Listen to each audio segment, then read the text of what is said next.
Time now for a look at your health, and October is Breast Cancer Awareness Month, and tonight we're taking a look at one of the side effects of breast cancer treatment that women often hate. We're talking about scarring, and here to talk more about the factors that affect scarring, how to deal with those scars, and even get them removed is Dr. Mitchel Goldman from UCSD. Thank you for being here. Good to be here.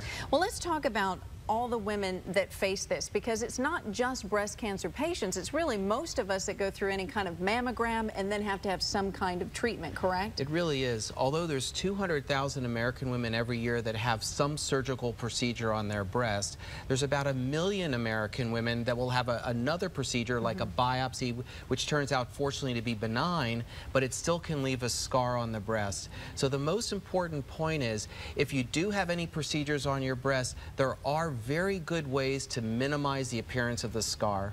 Well, aside from a mastectomy, which obviously leaves large scars that our viewers would be very familiar with in terms of wanting to get rid of scars of that size, what are some of the other procedures that are most likely to leave a scar? They're called lumpectomies, and lumpectomies is a procedure that's done now for very small breast cancers, ones that haven't spread, where you don't have to remove all of the breast tissue. You're removing the breast tissue about the size of a golf ball.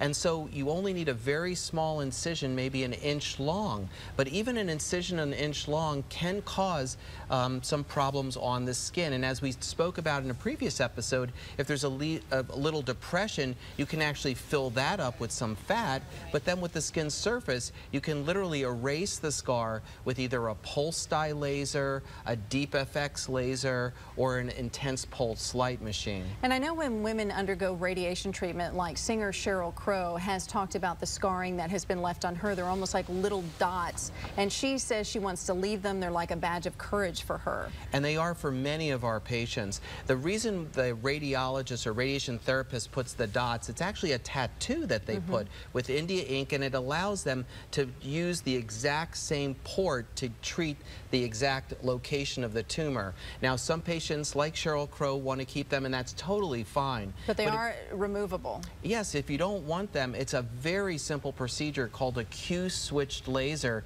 that we use to remove tattoos. But to remove the little tattoo radiation marker, it's way easier than removing, you know, a big tattoo on your arm. Which brings us to how we can treat some of the scars. You mentioned that Q-switch lasers. What's the pulse dye laser and some of these other ones that we have listed? Yeah, the pulse dye laser is very commonly used to treat elevated scars or red scars. The intense pulse light is very commonly used to treat pigmented scars, because you know, some of us, especially those with a darker skin color, when we get a scar, the scar is actually brown, and that can treat the brown. And then when you have just the line scars, we can almost erase the line with what's called a fractionated resurfacing or an active and deep FX laser. So if you're a woman of color, you should ask different questions than if you're someone like me who's fair, and my scarring is always a big red mark. It's actually, something different. It's actually the same question, it is? Okay. But it's a different laser. So now we have so many different lasers to treat people of any type of skin color with any type of scar, whether it's an elevated scar, a depressed scar, a red scar, a brown scar,